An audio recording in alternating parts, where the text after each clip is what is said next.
com o tema de hoje, eu vou dedicar essa nossa palestra de forma assim bem amorosa ao nosso querido Cláudio.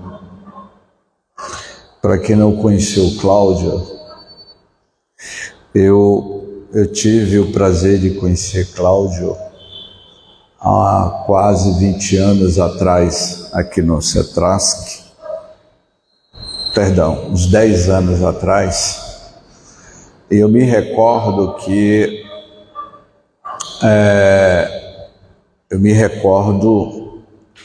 um certo dia Cláudio me ligou, me convidando para a realização de um seminário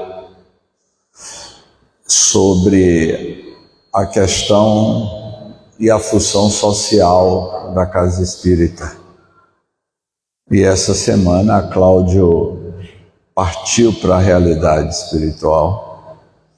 Então fica o meu preito de gratidão por este grande trabalhador que o CETRASC teve. Está dando retorno aí, está dando retorno, ok? Agora cortou, ok? Bom,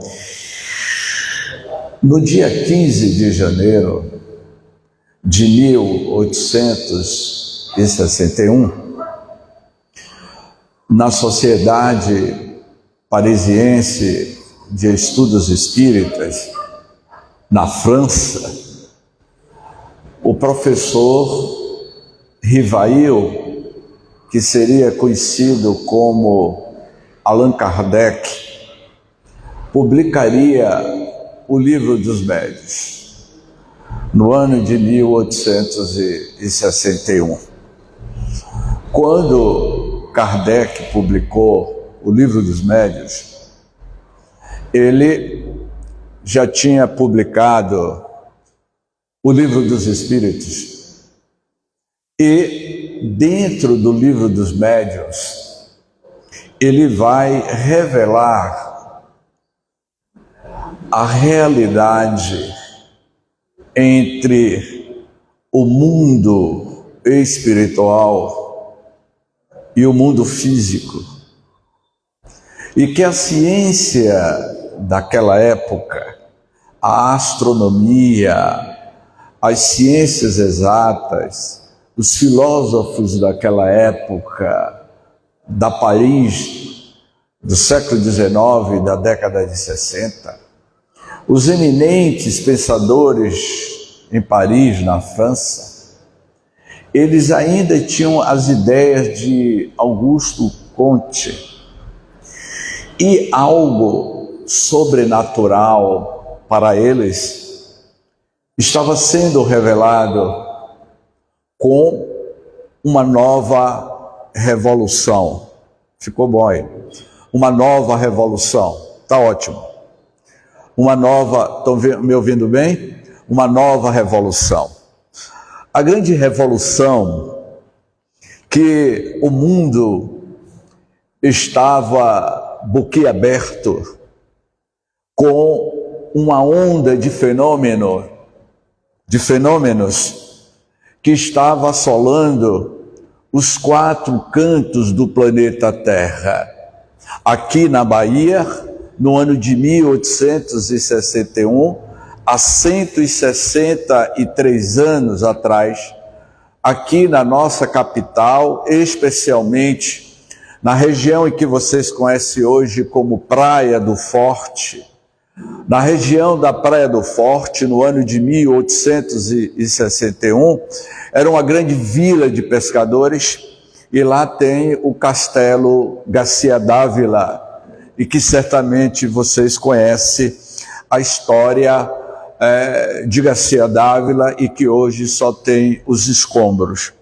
Naquela época, Luiz Olímpio Teles de Menezes, ele já trocava cartas, correspondências com o professor Rivail, relatando nessas cartas algo sobrenatural que estava ocorrendo naquela vila de pescadores na Praia do Forte, a Vila de Ipitanga. Vila de Ipitanga hoje é conhecido como Lauro de Freitas, era conhecido como a Vila de Ipitanga. Então, fenômenos sobrenatural das mesas girantes, de pedras que se locomoviam de um lado para outro, estava chamando a atenção da região da Praia do Forte, Mata de São João hoje, a região de Dias d'Ávila, era palcos de fenômenos sobrenatural, e o professor Rivail estava recebendo cartas de várias partes do mundo. Uma dessas cartas, oriunda da Casa Branca, nos Estados Unidos da América do Norte, a Casa Branca, onde fica o presidente dos Estados Unidos naquela época, era o presidente Abraham Lincoln. O presidente norte-americano Abraham Lincoln vai relatar os fenômenos sobrenaturais que estavam ocorrendo dentro da Casa Branca, e o professor Rivail toma conhecimento desses fatos inusitados, e ele começa a observar que várias partes do mundo as pessoas estavam relatando algo sobrenatural. Daí em diante, ele vai produzir todo o pensamento espírita que nós temos hoje, com o advento do Livro dos Espíritos, depois com o Livro dos Médiuns. E no Livro dos Médiuns, Kardec iria entender que não havia nada de sobrenatural, nada de maravilhoso. Era a intervenção do mundo espiritual sobre o mundo físico. E ao publicar o Livro dos Médiuns, no capítulo 2, Kardec, nesta introdução, ele vai nos apresentar o que é maravilhoso e o que é sobrenatural. Se hoje, em pleno século XXI, as pessoas ficam maravilhadas com determinados tipos de fenômenos que ocorrem, então imagine naquela época. Em 2004, mais ou menos, no Shopping Center Iguatemi, naquela ocasião, era 2004, eu tinha acabado de sair da praça de alimentação e estava em uma praça Newton Rick, no Shopping Iguatemi, era 2004, quando eu estava sentado em uma cadeira e a mais ou menos uns 20 metros de distância tinha um piano de cauda. Eu estava dentro de um shopping center e aquele piano estava tocando música clássica. E eu fiquei ouvindo o som que saía daquele piano de cauda, tocando música clássica. E durante o período que eu fiquei sentado ali, me deliciando com o som que saía daqueles teclados, e os teclados do piano se moviam automaticamente, porque ele tinha um programa de computador que hoje a gente chama de uma inteligência artificial, que estava programado para tocar e dedilar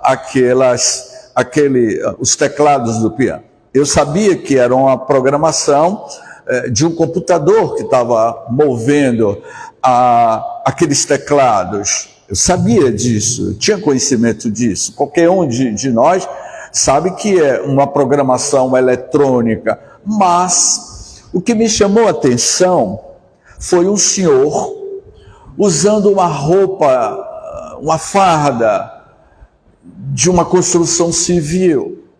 E você percebia que era um homem simples, era um homem simplório. E aquele homem usando aquela farda azul de alguma construtora, com capacete debaixo do braço, ele se aproximou daquele piano que tocava, e eu comecei a prestar atenção no comportamento daquele senhor diante daquele piano que tocava sozinho. E ele ficou admirado ao observar que aquele piano estava tocando sozinho e ele não conseguia entender como era possível. Ele ficou maravilhado com aquela tecnologia, algo que eu sabia. Eu estou falando de 2004. Então imagine 1861, quando as cadeiras, você me pega uma cadeira branca, me bota aqui.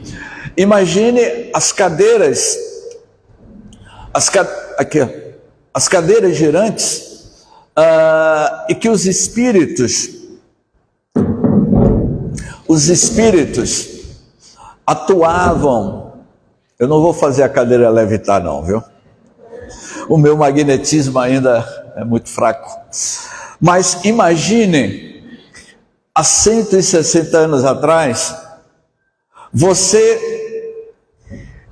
é condenada porque você estava furtando na despensa da casa de uma condessa.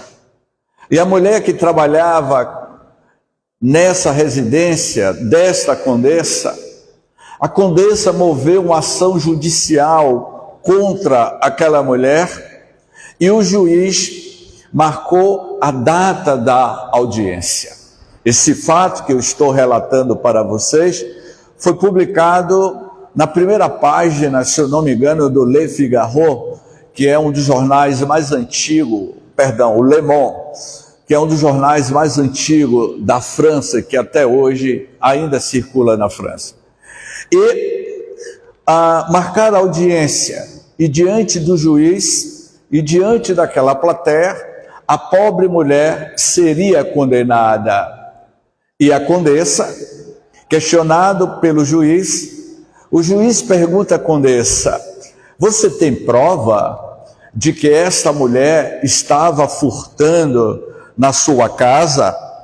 E a condessa disse: tenho prova sim, eu tenho uma testemunha que ela estava furtando. E cadê a testemunha? Imagine o auditório lotado, diante de proeminentes juízes. A condessa chega debaixo do braço com a cadeira e coloca diante do juiz e diz assim: juiz, eis aqui a minha testemunha. A cadeira é a minha testemunha porque a cadeira viu no momento que ela estava furtando a minha despensa. O juiz tomou um choque e perguntou: mas como assim? Uma cadeira inerte, a cadeira não tem cérebro, a cadeira não tem sistema nervoso, como é que eu vou formular a pergunta? A condessa virou para o juiz e disse: faça qualquer pergunta à cadeira, que a cadeira vai responder. Mas como? Pergunte à cadeira se ela roubou ou não. O código Morse. Cadeira, essa mulher, ela furtou? Se ela furtou, dê 2 pancadas. Se ela não furtou, dê uma pancada. A cadeira levitou diante de todo mundo.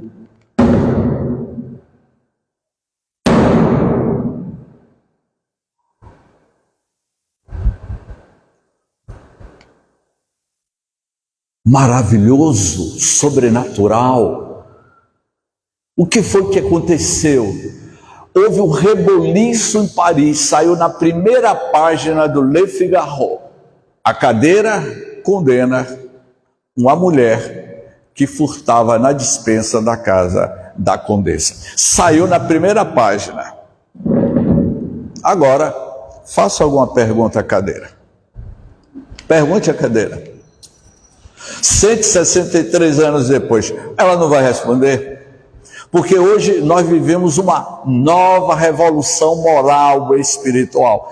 É claro que a cadeira não tem cérebro, é claro que a cadeira não tem sistema nervoso, e os cientistas daquela época atribuíam que era uma fraude, e não era. É o que Kardec diz aqui o maravilhoso e o sobrenatural. Era a atuação dos espíritos com o nosso magnetismo, com o nosso fluido, manipulando, envolvendo a cadeira para produzir esses fenômenos. e que para muitos era tido como sobrenatural. Vocês ainda não perguntaram se a cadeira vai se movimentar. Ela vai ficar aí até o final, não é? O negócio é que se levantar, muita gente sai correndo. Se a crença nos espíritos em suas manifestações fosse uma concepção isolada, e que não é, ele vai dizendo aqui na introdução. O produto de um sistema poderia, com alguma aparência de razão, ser suspeita de ilusão, mas digo-nos ainda, porque a encontramos tão vivaz em todos os povos antigos e modernos, nos livros santos de todas as religiões conhecidas, todos esses fenômenos sempre foi conhecido desde os primórdios da história da humanidade. Aquele fenômeno sobrenatural que ocorreu com Francisco de Assis, que diante de uma plateia, em cima de um tablado, alguém resolveu derrubar o tablado para calar a voz de Francisco de Assis.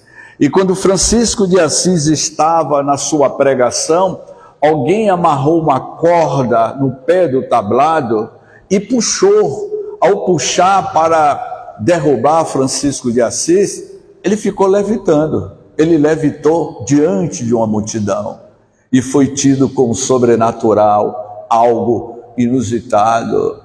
Quando Daniel Douglas Home, em Paris também, na época de Kardec, porque Daniel Douglas Home, ele era contemporâneo de Kardec, no prédio, na Avenida Champs-Élysées, naquela época, no prédio de 4 andares, se reuniu um grupo de pessoas para assistir os fenômenos de levitação de Daniel Douglas Home. Daniel Douglas Home, no 4º andar daqueles casarões antigos, saía levitando pela janela e as pessoas assistiam e tinham aquilo como maravilhoso, sobrenatural. Mas a ciência contemporânea da época atribuía que aquilo era o que nós chamamos hoje de fake news, de embuste, e não era nada disso. Era os espíritos chamando a atenção da humanidade naquela época. Era como se os espíritos dissessem: estamos preparando o futuro do espiritismo para o século XX, para o século XXI. E aí, mais adiante, dentro deste texto, Kardec, ele vai tecendo esses comentários para que a gente entenda, fazendo uma síntese do Livro dos Médiuns, não é? Para que a gente entenda o capítulo, acho que é o capítulo 7 do Livro dos Médiuns, que fala do laboratório do mundo invisível. Eu, pessoalmente, gosto muito desse tema. Nesse tema, e que era tido como maravilhoso, sobrenatural, você pega uma folha de um papel ofício branco, uma folha limpa do papel ofício, coloca dentro de uma gaveta, tranca e esconde a chave e demora algum tempo, alguns minutos, depois você abre e quando pega o papel ofício está lá escrito mensagens, escrito com lápis. E aí a pergunta é: como foi que alguém escreveu naquele papel ofício branco e ainda com Faber-Castell? Não estou ganhando marketing da marca do lápis. Como os espíritos fizeram essa escrita, ainda com lápis? De onde ele retirou? Está lá no capítulo do Laboratório do Mundo Invisível.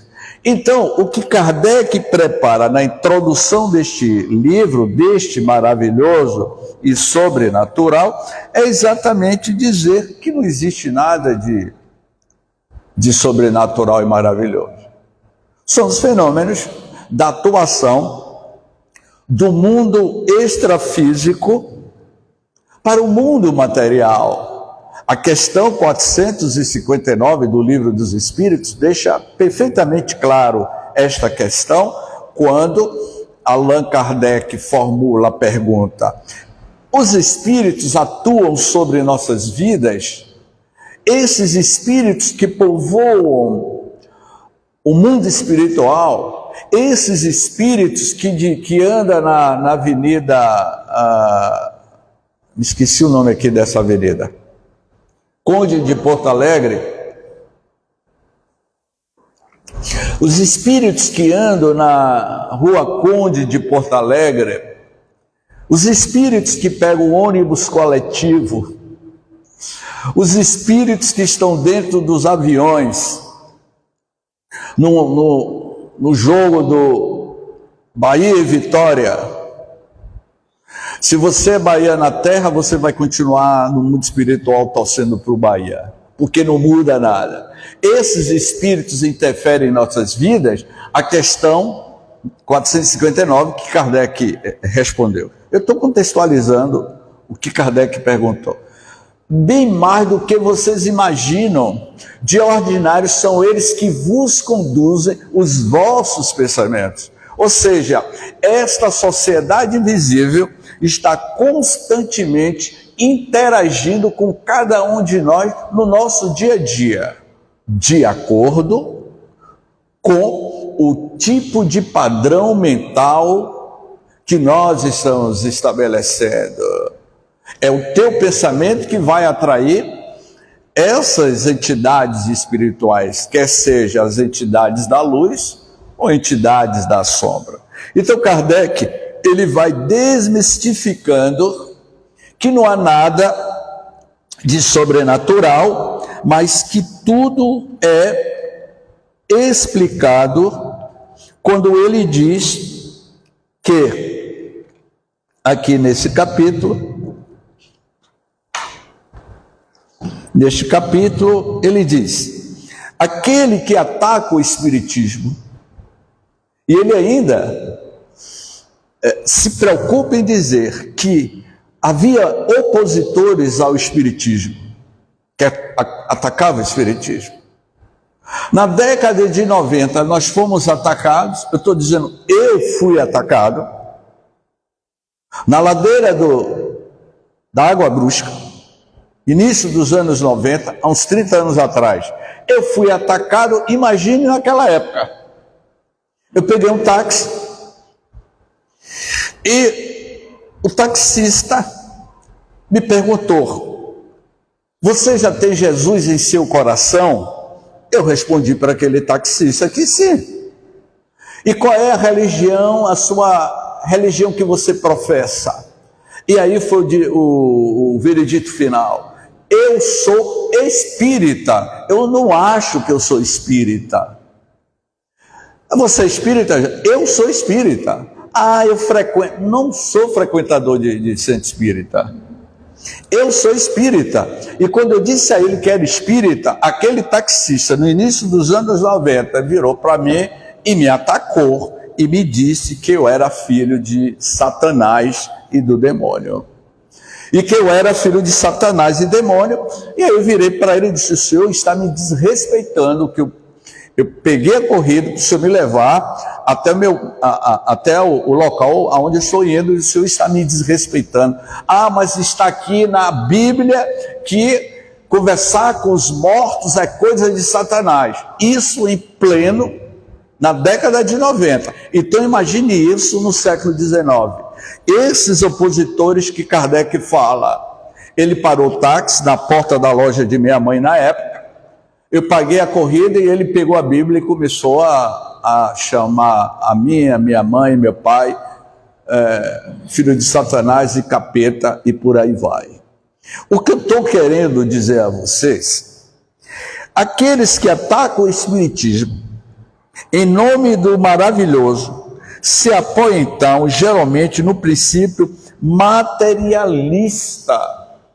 Esse princípio materialista, que tudo é explicado pela lei da matéria, pois que ao negarem todo efeito extramaterial, negam Isso mesmo, a existência da alma. Aqui está, meu amigo, vamos dizer assim, a espinha dorsal desse texto. A questão está aqui. O meu amigo François tem 84 anos. Nasceu na cidade de Lyon, na França.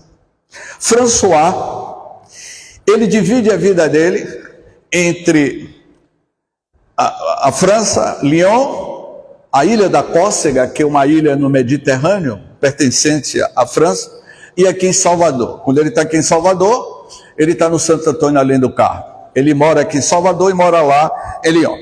E quando o François está aqui em Salvador, e que eu vou conversar com ele, ele vira para mim, ele tem 84 anos, nunca casou, um senhor de idade sozinho, um homem que viajou o mundo inteiro, ele era um grande velejador. A mãe dele foi uma das maiores atrizes na França da década de 30, da década de 40, Madeleine Robson. François era filho da atriz Madeleine Robson.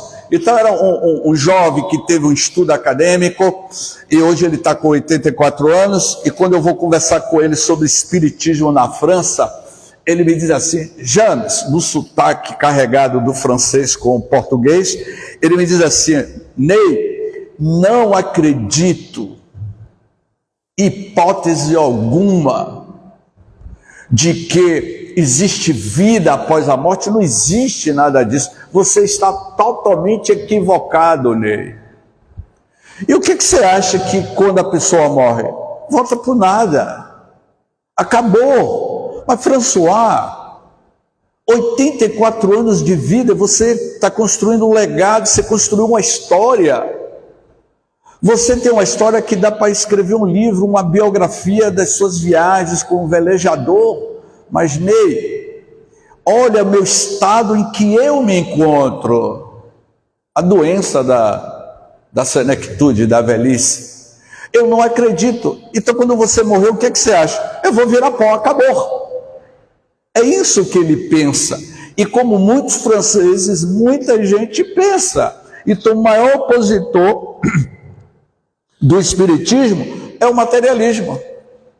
O maior inimigo do espiritismo é o materialismo, porque Viana de Carvalho, junto com Joana de Ângeles, ambos iriam dizer frases que vai dizer a mesma coisa.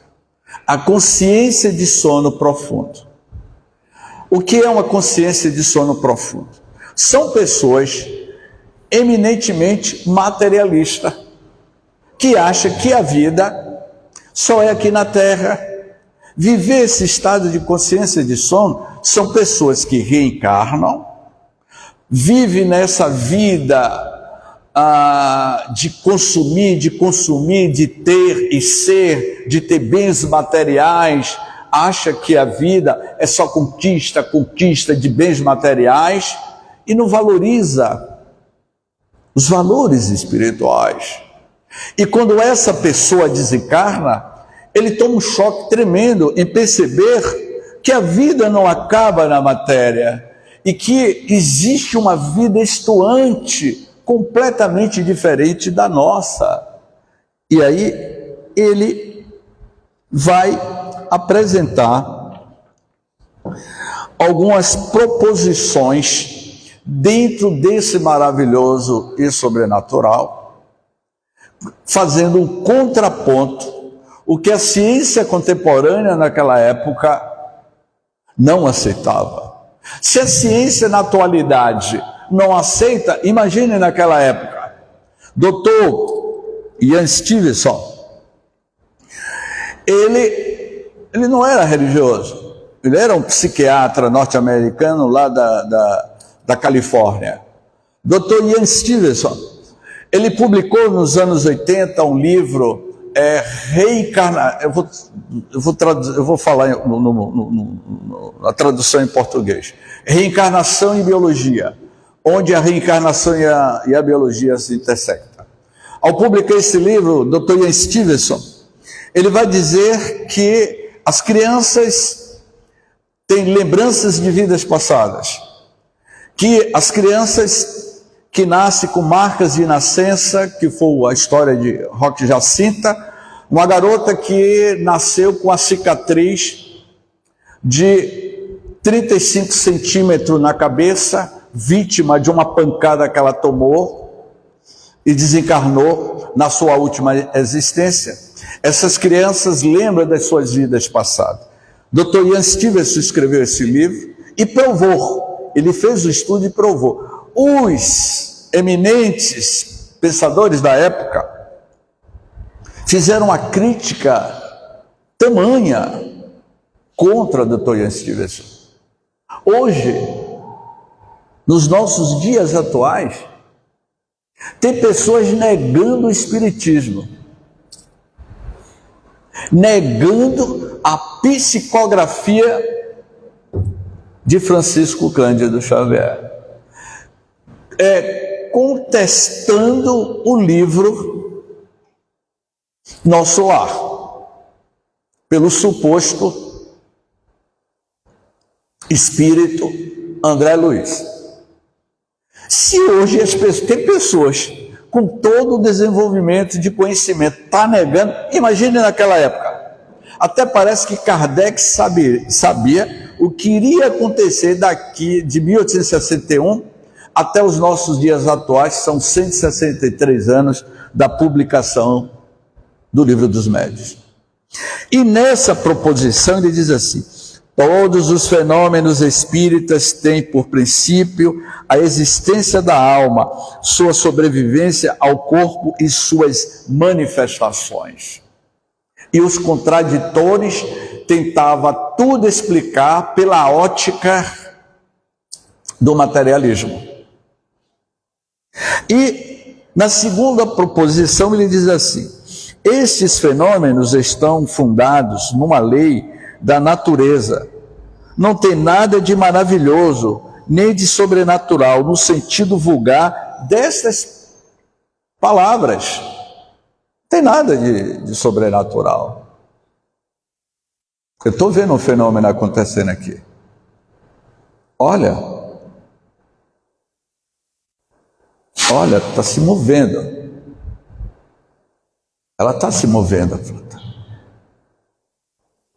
E quem é que está movendo essa balançando?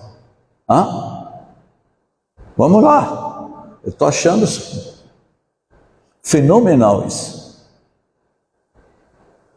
Ora, James, é o vento.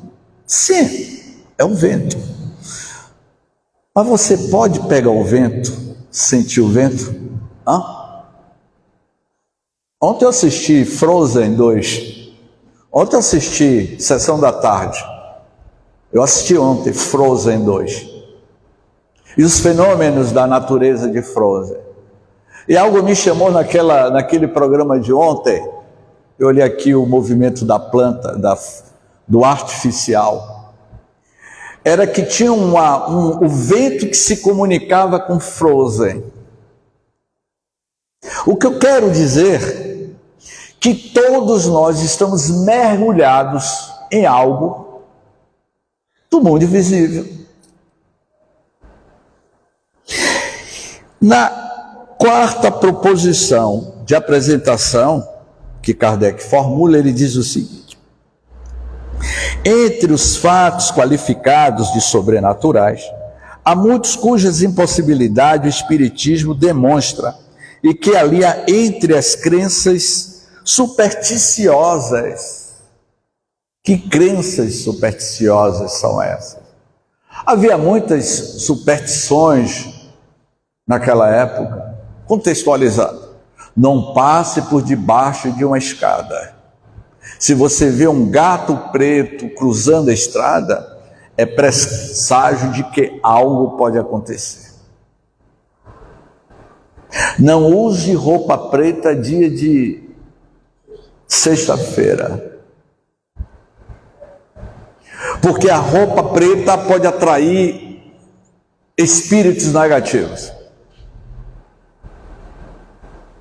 James, não lhe avisaram? Eu disse: o quê? A presidente do Centro Espírita aconteceu na Casa Espírita.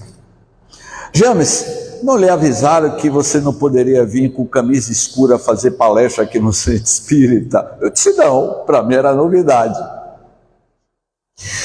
Para os expositores desavisados, nós temos um guarda-pó. Lembra o tempo do guarda-pó que a gente usava o guarda-pó quando ia para a escola à noite? Não tinha um guarda-pó? A direção desse Centro Espírita me deu um guarda-pó para esconder a minha camisa azul marinho escura. Eu não estava nem usando uma camisa preta, eu estava usando uma camisa azul marinho escura. E aí eu tive que usar o guarda-pó e perguntei por quê. Disse, James, porque quando o expositor está falando e usando essa camisa escura, pode atrair entidades espirituais para dentro do Centro Espírita. É o quê? Que horror! Então imagine naquela época.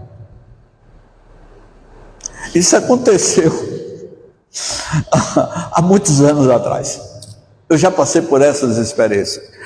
Então, o que Kardec está querendo? Ele está preparando o espírito da equipe. Vocês estão começando a estudar agora, né? O livro dos médios. Está começando agora? Está iniciando o grupo. Ou seja, o grupo está aqui? Tem Eduardo, Thaís, Simone. Então, Iracema,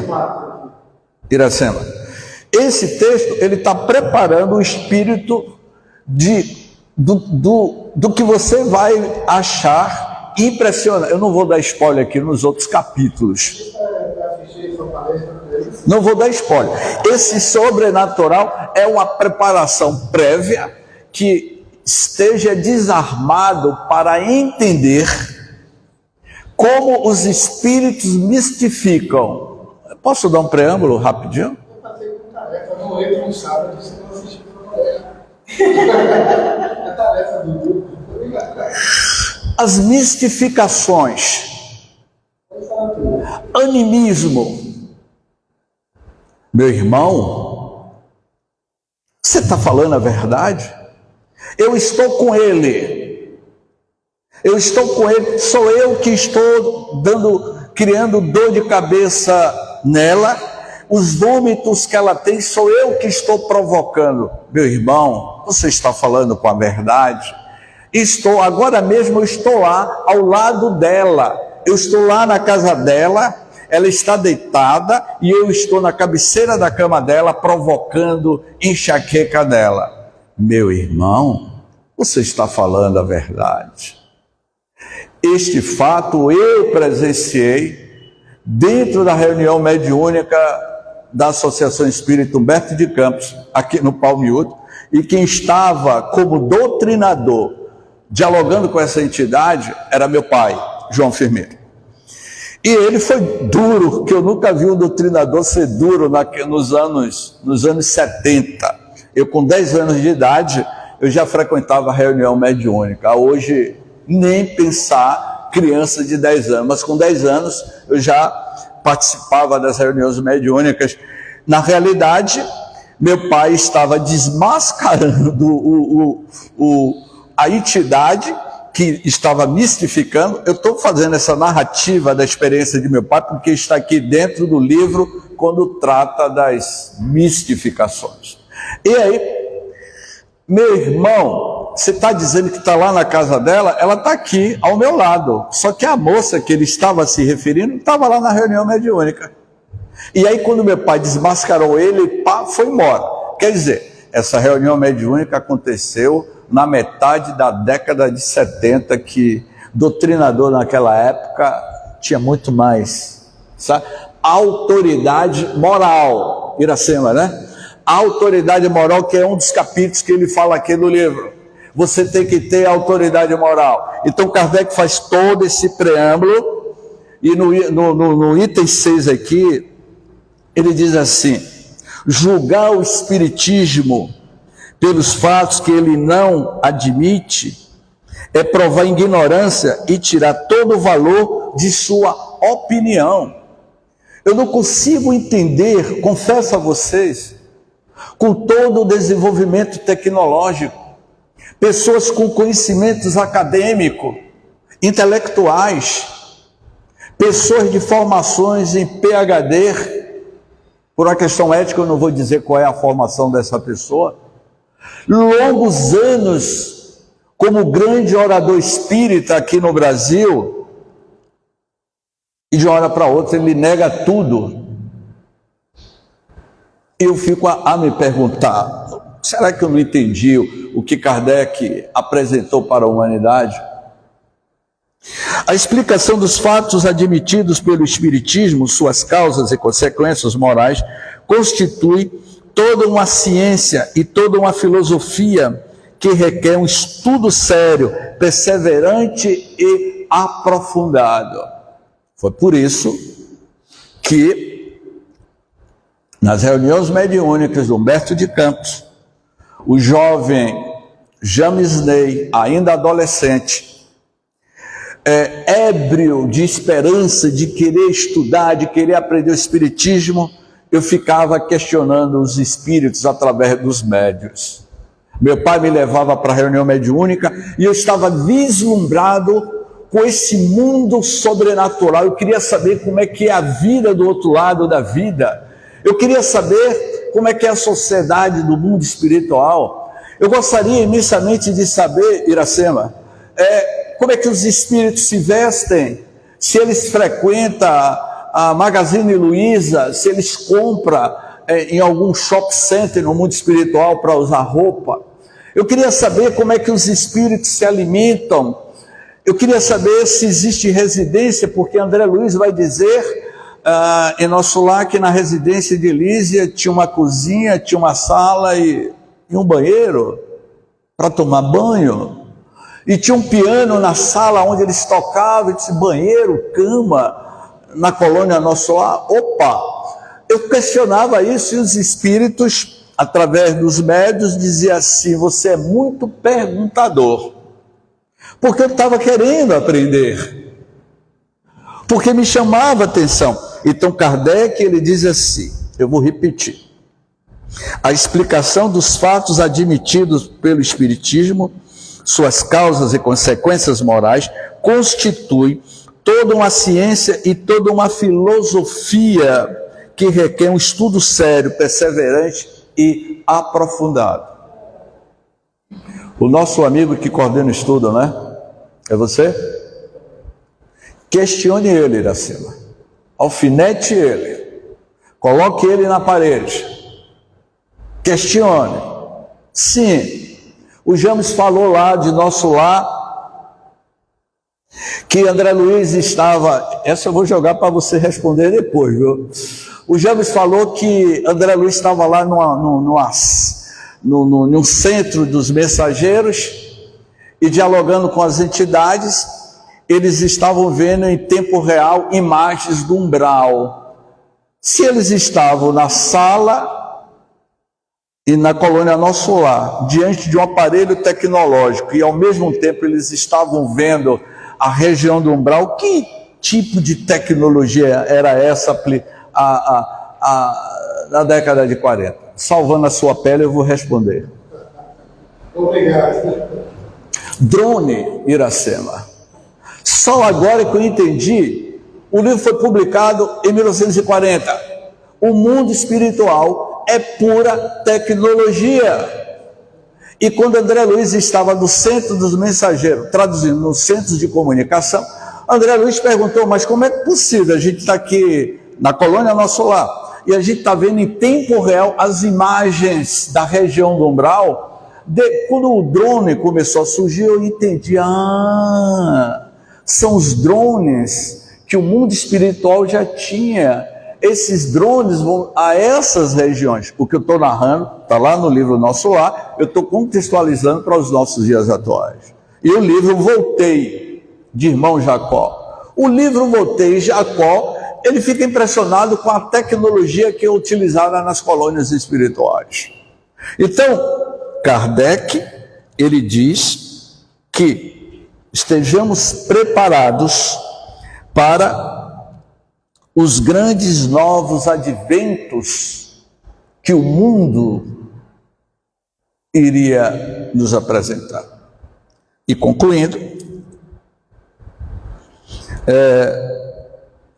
o Espiritismo, ao esclarecer-nos sobre esta potência, nos dá a chave de uma porção de coisas inexplicáveis. Hoje é normal, hoje a gente não precisa ter materialização, não precisa ter a cadeira se movimentando, não precisa ter cirurgia de corte como Edson de Queiroz realizava, Dr. Fritz e outros. A gente não precisa mais disso. O que nós precisamos é a modificação do nosso comportamento. O grande fenômeno que hoje deve ocorrer é o fenômeno da transformação moral em nós mesmos. Esse é o grande fenômeno.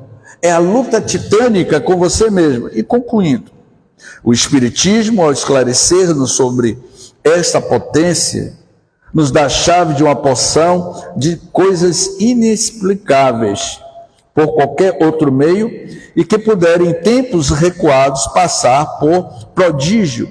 Ele revela, assim, como o magnetismo, uma lei senão desconhecida, pelo menos mal compreendida, ou para melhor dizer, conhecia-se os efeitos, porque se produziam em todos os tempos, mas não as conhecia.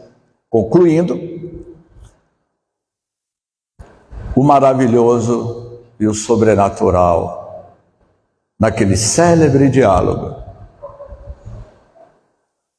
dos discípulos na fonte de Siloé.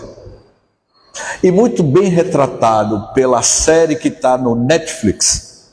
Eu já assisti todos os filmes sobre a vida de Jesus. Todos.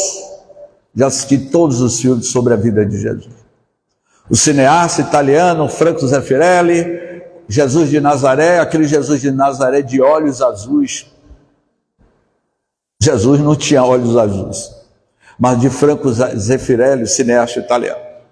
Mas de Chaucer, que é Os Enviados, eu achei fantástico esse de Chaucer, que é o Cristo humano. E tem uma cena da fonte de Siloé, que é narrado por Amélia Rodrigues, este fenômeno tão sobrenatural. Jesus se aproxima de um cego de nascença, ajoelha-se e cospe com a saliva de Jesus. A sua saliva, ele pega com o dedo a sua saliva e passa naquela poeira e passa nos olhos daquele cego de nascença. Eu estou vendo várias pessoas aqui usando óculos. 1, 2, 3. Muita gente usando óculos. Como é seu nome, meu amigo? Eduardo. É do grupo? Qual foi a última vez que você foi ao oftalmologista, Eduardo? 6 meses atrás. 6 meses atrás. Ano que vem, Eduardo vai ter que voltar ao oftalmologista. E eu vou indicar a Eduardo um oftalmologista que está atendendo lá no subúrbio de Salvador. Lá em São Tomé de Paripe, Eduardo. Eu vou lhe indicar esse oftalmologista. Ele atende lá no final de linha de Paripe, já indo para a base aérea naval, sabe onde é, Eduardo? Você entra em uma viela, você desce uma viela, tem uma montanha, tem uns casebres de um lado, um casebre de outro, e lá no fundo dessa avenida tem um casarão, uma casa velha, e tem uma placa, oftalmologista Dr. Jesus. Oftalmologista Dr. Jesus. Você vai lá, Eduardo. Quando você chegar lá, Eduardo, o nome desse oftalmologista é Dr. Jesus. Anotou o endereço, Eduardo? Ele vai perguntar a você, o que você tem? Dr. Jesus, eu estou com problema. E aí você vai perceber, Eduardo, que em cima da mesa de Dr. Jesus, o oftalmologista, ele não vai usar nada daqueles aparelhos que a gente utiliza. Tá? Em cima da mesa dele tem um prato cheio de pó, de terra. Doutor Jesus vai cuspir dentro daquele copo, daquele prato, vai fazer uma pastinha e vai passar no seu olho. Você vai deixar? Eu não entendi o motivo da risada, Eduardo. É Doutor Jesus. Olha, ele ainda tem coragem de deixar. Esses Doutor Jesus, nada. O que eu quero dizer, Eduardo, que nós não faríamos isso hoje. Jesus, ele cuspiu no chão, Eduardo, e curou a catarata. O homem tinha catarata de nível 3. Ele não enxergava nada, era a película da catarata. Jesus usou magnetismo através da saliva, fez aquele pó energético, aquela pomada, tipo a pomada de vovô Pedro, e passou no olho daquele cidadão e disse assim: agora vá na fonte de Siloé, se lave que você vai enxergar. Mas hoje a gente não faria isso. Portanto, meus queridos irmãos, maravilhoso e sobrenatural, maravilhoso, sobrenatural, aquele célebre diálogo de Jesus com Nicodemos. E Nicodemos: mas Rabi, eu não estou entendendo o que você está falando. Para eu ver o reino de Deus, eu preciso nascer de novo no ventre de uma mulher? E como é possível um homem velho nascer do ventre de uma mulher? Jesus estava se referindo à reencarnação. Jesus estava modulando a tua linguagem através de metáforas, e que nós chamamos de parábolas, que em latim é parábole. Nicodemos, você não sabe que as mulheres têm as trompas de falópio? Já pensou, Eduardo? Jesus dizendo a Nicodemos, há 2024 anos atrás: ô Nicodemos, as mulheres têm as trompas de falópio. Você desconhece essa lei? Eu não sei o que é as trompas de falópio. Ô Nicodemos, você não sabe que o homem produz 300 milhões de espermatozoides, ô Nicodemos? E que esses 300 milhões de espermatozoides carrega o RNA, o DNA, que é a origem da vida, e que eles viajam pelas trompas de falópio numa maratona, Eduardo, que a gente veio de uma grande maratona, e penetra o óvulo, ô Nicodemo, você não sabe disso? E quando o esperma penetra o óvulo, o princípio inteligente do universo, que é uma energia, que é uma centelha, o espírito é uma luz, se conecta com esse RNA, com esse óvulo. Você não sabe disso não, ô Nicodemos? Se eu estou falando das coisas da Terra, você não está entendendo. Imagine se eu falar que existe há bilhões de anos-luz, outras galáxias, outras civilizações, ô Nicodemos. Então eu vou fazer o seguinte, Nicodemos: eu hei de enviar um Consolador prometido que vai revelar à humanidade tudo isso que eu estou falando e vocês não estão entendendo. E aí eu concluo dizendo o seguinte: a primeira revelação com Moisés, a segunda com Jesus, a terceira com Kardec. E nós estamos vivendo hoje uma quarta revolução deste autoconhecimento. Porque o que acabei de dizer aqui não há nada de maravilhoso, sobrenatural na reencarnação. Portanto, meus queridos irmãos, essas são as nossas reflexões, considerações. Muita paz.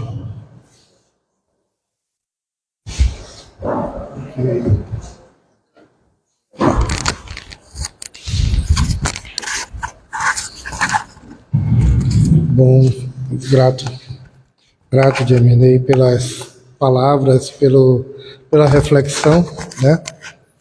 Isso que é algo que o CETRASC se propõe a trazer esses temas para que a gente possa entender.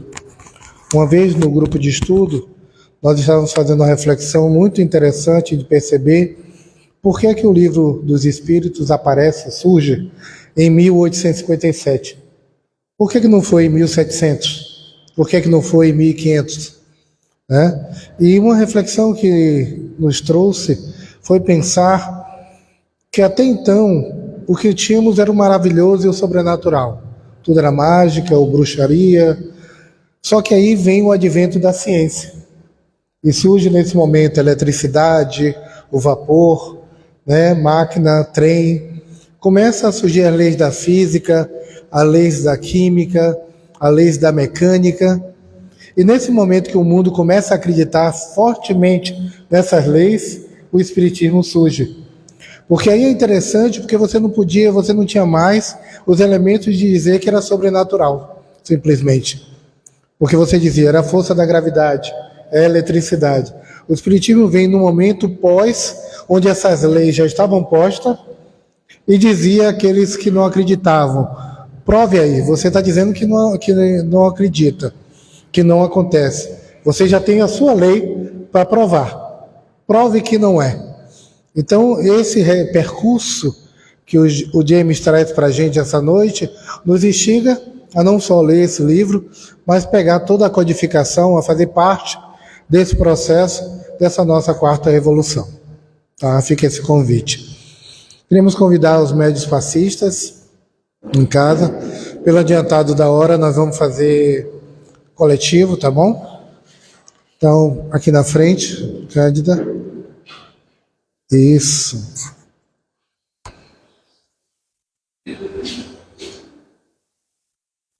Amado amigo Mestre Jesus, nosso guia, modelo, nosso amigo, aqui nessa noite, para aqueles e aquelas que nos acompanharam, irmãos encarnados e desencarnados, que possamos fortalecer a nossa união. Mais do que um encontro, este é um momento de união. Que possamos sentir agora a espiritualidade que orienta essa casa, todos os trabalhadores e trabalhadoras espirituais percorrendo esse salão, cuidando de cada um e cada uma, sentindo essa energia divina fluir da nossa cabeça para o nosso peito, para nossas mãos, toda essa energia colocada à nossa disposição e que busca em nós a nossa energia. Que nos conectemos com o laço do amor e que possamos retornar aos nossos lares com esses laços fortalecidos,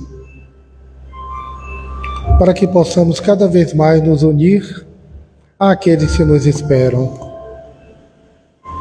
Os laços afetivos estremecidos, mas o amor está ali.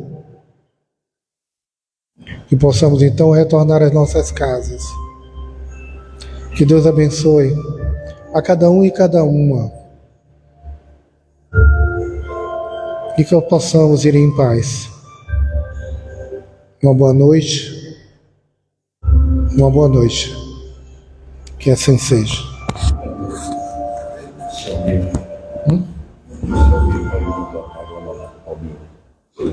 Eu vou. Eu deixo ela em casa e vou para o mundo que eu vou buscar minha filha Andina. A gente só vai ali na frente do meu para ele. Eu te deixo. Eu vou para o Andina.